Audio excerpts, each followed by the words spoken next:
What if I told you many marriages run into serious problems because couples never discussed these important issues before the marriage? Yes, you are shocked. Before you go to the altar to say, yes, I do, there are 10 facts you need to know about your partner. The number 4 and number 5 alone could change the future of your marriage, because marriage is one of the biggest decisions in life. Love is important, but love alone is not enough. A successful marriage is built on truth, openness, and understanding. So before you get married to that person, you need to know these facts about them. Marriage journey is a journey if you want to do for better, for worse, until death do you apart. If you don't want to go for pension, there's no pension in it, that you are tired, you want to retire. No. So this is the chapter 2 of our Mode Marriage series, a book written by Bishop Heward, a founder of Lighthouse Chapel. If you want a soft copy of the book, you can get it. This book have helped a lot of marriages. A lot of pastors have used this book to counsel people. Marriage counselors, some of them use this book, people who know it. We have discussed the chapter 1 already, so this is the chapter 2, and I know you don't want to miss it. So let's get right into the video. The first fact you need to know is the name and the age. Yes, you are shocked. Some people can give you wrong name, wrong sign name, wrong date of birth. So both the man and the woman, you need to know your correct name and your age. Yes, if I'm 40 years and you are still interested in marrying me, you have to know it. I have to be honest about it. I will not tell you that I am 25, once I am 35. When you get married to me finish, what will happen then? So you need to open up about this. You will not tell me this is your sign name, whilst I'll go and hear from somewhere that you lied to me just to marry me, because your original sign name is having a problem. It will not work. So you both need to know your real identity, not the fake one. You are not playing here. This matters because it prevents deception. It helps with maturity expectations. It helps you to build trust from the beginning, because you know each other very well before you are getting into it. Because if you later find out that that is not the age, that is not the real name, what will happen? So you need to open up. That's the first fact.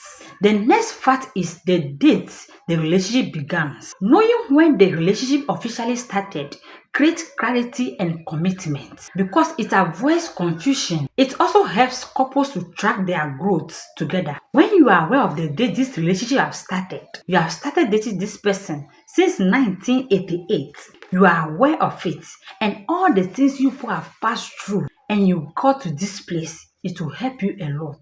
It will help you to communicate. It will help you to clarify things. It will help you to be committed to this relationship. It will help you to know your growth. We have moved from that point to this point. It has all been God. This is not the time for me to misbehave. You will know it. Because for you to be dating somebody, for you to be in a relationship with somebody for a long period of time, and there was no struggle, even when struggles come, you will sort it out. Up to this point, you will know your growth.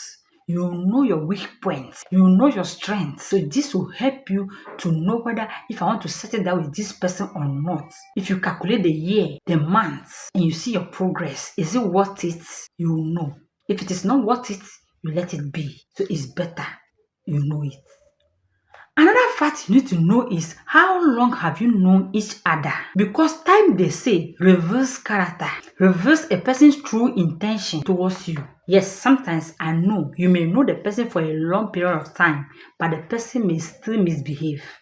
Yes, it is there. That's why life is not balanced. And sometimes too, you can know the person for a short period of time and it will still work. Yes, we know all that. But you need to take your time. Sometimes, if you wait a little bit longer, it will reveal the person's true intention. It will reveal the person's true character. Character, sometimes they say, is a pregnancy. It will surely come out. So it matters because some people can just hide their weaknesses within a short period of time before it will start coming out. Some cannot hold it longer. So it's better you consider these facts. How long did you know this person that you want to spend the rest of your life with? Longer acquaintance often reveal true habits and attitude. Another fact you need to know is the sickle cell status of both the man and the woman. This is especially important in many African countries. Yes, you need to know the sickle cell status of your man or your woman before you get married. It is a must because if you are two carriers, AS and AS, you have a risk of having children with sickle cell disease. So if you know your sickle cell status, you can make informed decision through a proper medical counseling. I think this is very important because you are not ready to give birth to a sickle cell child, and all your investment will be investing in that child. Everyday hospital bills. Yes, sickle cell children, they fall sick very quickly. So if you know this your partner is AS, you also AS, there's a higher risk that if you give birth, you may give birth to SS. The probability that your husband will bring out S, you bring out S, you don't know it. Or your husband will bring out A, you bring out A, you don't know it. So why will you take the risk? Why won't you go and find out whether if this person is AS? Once I know I am AS, let me check whether if my partner is also AS so that we are not matched. Before you even falling in love, don't fall in love before checking these things. If you fall in love before checking these things, it's very difficult to break. That's why you'll be going to hospitals doing things because you think you can solve it. At the end, love will not be enough. When that child is falling sick, all your money that you are investing in the hospital medicines, the hospital bills, you will get fed up. Bitterness will come into your house. The love you once share will not be there again because every day when I receive my salary, this child will fall sick. You start putting all the blame on the child. You feel bitter about that child, but that child did not do anything to you. She was with God. You came for her. So please check your status. It's very important. Earlier is better. The next fact you need to know is the HIV status for both of you, because honesty about your health is important. If you want to start something healthy, if you want to start a new relationship, if you want to start something that will lead into a long-term future goal, if you know your HIV status, this will protect both of you. So you need to encourage openness and responsibility. Share your HIV status with each other. Go to the hospital and check. If the person is having HIV, if you can go for it, that's for you. If you cannot go for it, leave. You need to know this. This is one of the facts you need to know. Sometimes we just see the person on the roadside. Yes, I love you. I also fell in love with you. We continue our dating without checking all this. You have to know whether if that my partner I'm proposing to, is he having HIV? And if yes, am I ready for that? If no, you withdraw. Instead of you going in, once you are not aware of it, you're also going to contract the same sickness. So this is a fact you need to know about the person you are intended to get married to or you are intended to get into a relationship with. I know some people are very conscious about these things. It is not new to them. They know these facts. Yes. Some guys, they are even having the HIV test tube in their car. They test some women before they even kiss them. They are not ready to construct any sickness. If you didn't check, how will you know? If you don't know the status, if the person did not even tell you, you did not even send the person to the hospital, how will you know, my brother?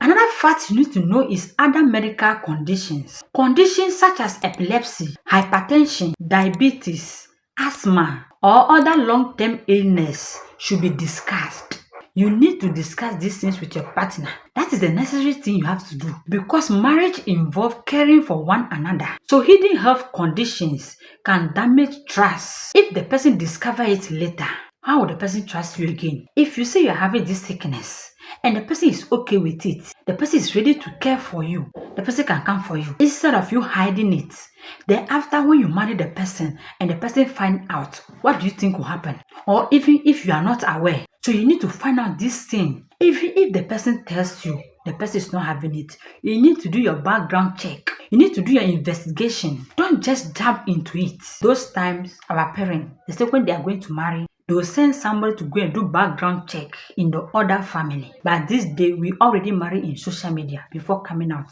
to our parents. They just have to accept the person we brought to them. They schedule the dates we are going to marry without doing any background check, without even meeting people to see. Apart from the family members, you meet other people who knows those people very well. The same neighborhood, you have not done any investigation about that. You need to know this fact about them before starting something serious. Another fact you need to know is educational background of both the man and the woman, because education influences communication, expectations, and life goals. So if you know each other's educational background, it can help you to build something big so that it doesn't look like, yes, I attend university, you just completed JSS. Who are you to talk to me like that when you get married finished? Yes, I attend Oxford University. Yes, you attend just this basic school, this local university, and you want to talk to me? Why will you look down on me? No. So you need to know the educational background, because this can influence your communication. If you know that woman you are going to propose to, she just learned seamstress, or she just learned a handwork, she's just doing her own business, she have not attained that level of education that you have attained, you know how to communicate. Your expectation must be limited. You don't expect a lot from that person. If you know the person's educational background, there's no you discuss certain things with that person. So if you discuss the educational background, if you know it, you will know whether if I'm going in for this or not. You will not go in finish, then you start looking down on someone if your goals are not matching. So if you know each other's educational background, it helps understand each other's ambition and perspective, how you reason, how you see things from your own point of view, how she also sees things from her own point of view. You understand it. Another fact you need to know is parental knowledge and consent. Families often play an important role in marriage. You need to know what the parent thinks about you, because this is going to play a lot of roles in your marriage. If they are not saying anything better about you, because they used to say that if you are marrying a man or if you are marrying a woman, you are not just marrying that person, you are marrying the whole family. So you need to know the parental knowledge and their consent. It's a key fact you need to know about. It matters because the family support can strengthen the relationship and it will prevent unnecessary conflict later.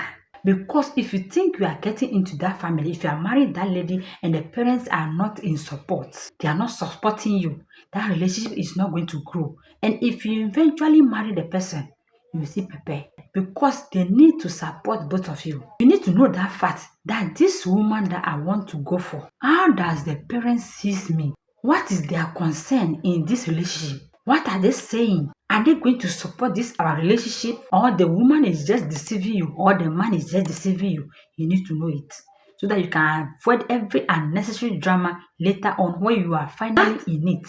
The last but not the least fact you need to know is the tentative wedding date, because a relationship moving towards marriage should have direction. Why? Because it helps couples to plan and prepare seriously for the marriage. And it also prevents relationships from remaining indefinitely without commitment. So if you know you are in a relationship with this person for a longer period of time, you should know the direction you are going. You should know when is the wedding date. When are you going to get married to this person? You can't be in a relationship with somebody for 5 years, 10 years, and you don't know the tentative wedding date. Because if you know it, there's no you going to be asking, who are we? What are we? It will also help you to be committed, not to be looking somewhere else, because you know your form, you know your direction, you know your stand. So marriage should never be built on assumption or secrets, because the stronger the foundation of honesty before the marriage, the stronger the marriage itself. So guys, which of these 10 facts do you think couples ignores the most? Leave it in the comment section. I would like to know. We are all here to learn. And if this video bless you as well, please don't forget to like the video, subscribe, and share it with a lot of people out there. Last time we discussed the chapter 1. Today is the chapter 2. So if you are ready for the series, we'll bring another one in the next video. So stay tuned. Be blessed. Till I see you in my next video. Stay blessed. Bye.